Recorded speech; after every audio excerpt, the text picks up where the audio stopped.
It was a dive bar. So I always went to this dive bar. This was like my place to go. And I always hung out there, and everybody was kind of like family there. Like, I knew everybody, or I've seen them before. Like, everybody just kind of hung out together. It was I've been there so much that I just knew.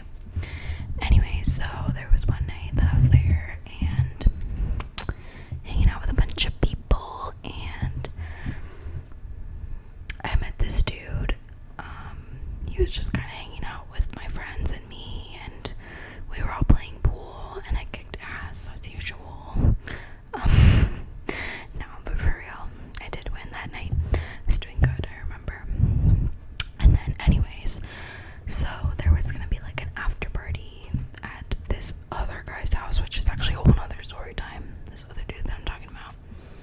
We'll say, okay, so I met this guy, we'll call him John. I met John, and I knew some of his mutual friends, so I was like, hi, nice to finally meet you, I know who you are. And he's like, yeah, you know, whatever.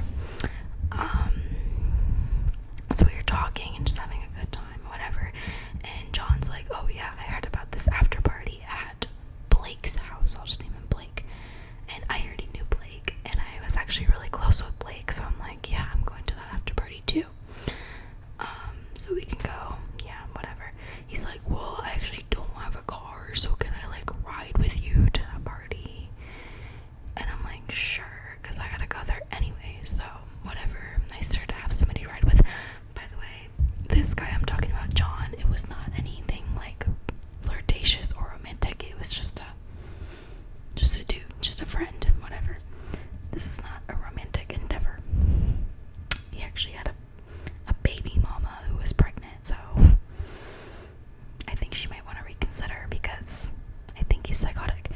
Anyways, so eventually the night goes on and on and on, and we finish playing pool, and we're gonna go to this guy Blake's after party. Now Blake could be a whole nother story time because of all the shit with him as well, so, but we'll get there another day. So we drive all the way to Blake's house, and when I arrive with John, Blake is looking like really concerned and weird about him being there. He's like, he pulls me aside and he's like, why did you bring John here? And I'm just like, oh, he was gonna go anyway, so he asked me for a ride, and I explained the situation. And Blake was like, next time that I'm having a party, don't bring somebody. And I'm like, oh, well, he told me he was invited, so I just brought him with me. And Blake's like, yeah, but we kind of have a problem with this guy, so just don't bring him next time. And I'm like, okay, whatever. So we're all just hanging out on the back porch for a while, just drinking a little bit of like beers and wines, whatever, and hanging out, and everything is going really fine, honestly. Like, John and Blake are talking like they're friends, everybody's just hanging out. And then finally the night ends, and I was gonna drive John back to his apartment, and he's like, oh, I don't have my key and my roommate's out of town, so I can't get into my apartment. And first off, I'm like, wait, what? I don't know. Also, my eye is messed up, so if you see that redness, it's because I think I'm getting like a sty or something.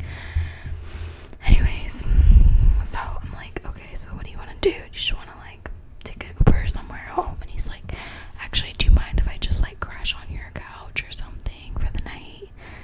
And I'm like, honestly, so annoyed because I hate having people stay at my house, but at this point, Blake doesn't want him at his house. He can't get into his house, apparently. And I just don't know what to do with this man. So I'm like, sure, you can crash on the couch, but I'm driving you home in the morning, or you can find a ride home in the morning, whatever. And he's like, fine, whatever, cool. So we drive home, and we're just hanging out at my house. We just play like Among Us for a little bit. I remember we played Among Us. It was so weird. We played Among Us and listened to music, and then that's about it. And then I went to bed. And then the next night, or the next morning, I woke up and he's like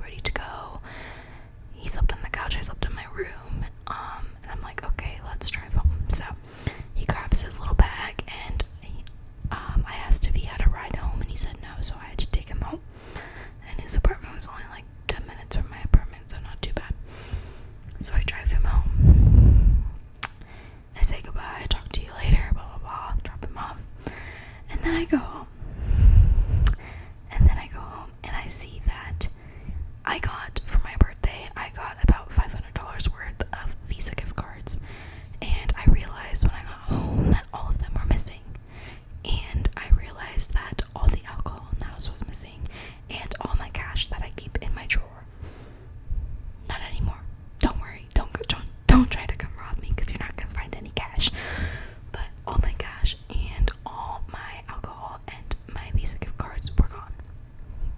So, I can come to my own conclusions. I know this man robbed me. So I texted him on Facebook. I didn't have his number, actually, because that's how much I barely knew him. I messaged him on Facebook and I said, hey, did you perhaps take my Visa gift cards and my cash? I don't really care about the alcohol. Whatever, it happens. He's like, no, you got the wrong guy. I was like, bitch, no one else has been here, so it has to have been you. But I knew he wasn't going to admit it, and I couldn't really do anything about it, so I guess I could have called the cops, but there was reasons I couldn't call the cops. If you catch my drift. So anyways, the next time that I was at this bar, I'm talking to like the other people, and I'm like, hey, I think John actually robbed me. Like, he stole from me, and he won't admit it, and I drove his ass home.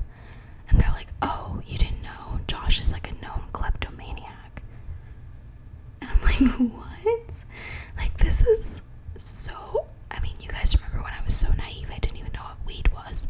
Like, I am just so sheltered, or I was so sheltered as a kid, that I just didn't even know, like, this stuff took place. So I'm like, what do you mean? Why did you guys let him come home and stay in my apartment if you knew he was a kleptomaniac?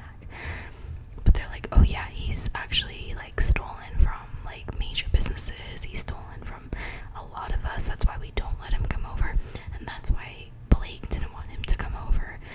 Like, that is the entire reason. So, to say the least, I was really pissed that nobody warned me that he stole from them, or I would not have let him sleep in my house, because I like to believe that people are good inside and would not steal from me. But next time I saw him, I confronted him and I said, why the fuck did you steal from me?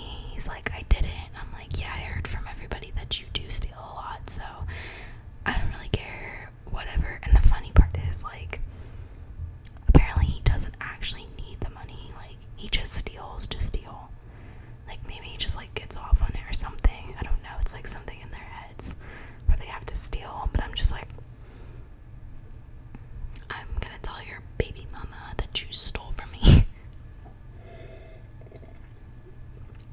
Anyways, I didn't speak to him for like probably a year, and then he actually got back together with his baby mama, and they're living happily ever after with their baby. So maybe he used my Visa gift cards to buy himself a crib or something. I don't know, but let's just say, do not let somebody crash at your house, because I've realized that trying to be nice to people just gets me into shitty situations, and I guess sometimes I need to put my foot down and be like, no, we're not sleeping in my house.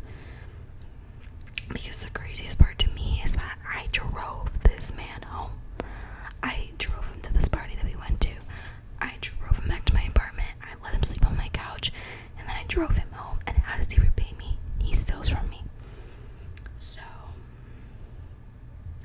that shit's crazy. I never got that money back. It's in the past. I did tell my family about it, and they were like, so that's why you need to be more responsible. Know who your friends are. Know you let stay at your house. So yeah, I need to be more wary of who I let sleep in my house. But I just thought this was another crazy story where people are shitty and they will steal from you and they will shit on you, and yeah, be careful who you let into your house. Those were my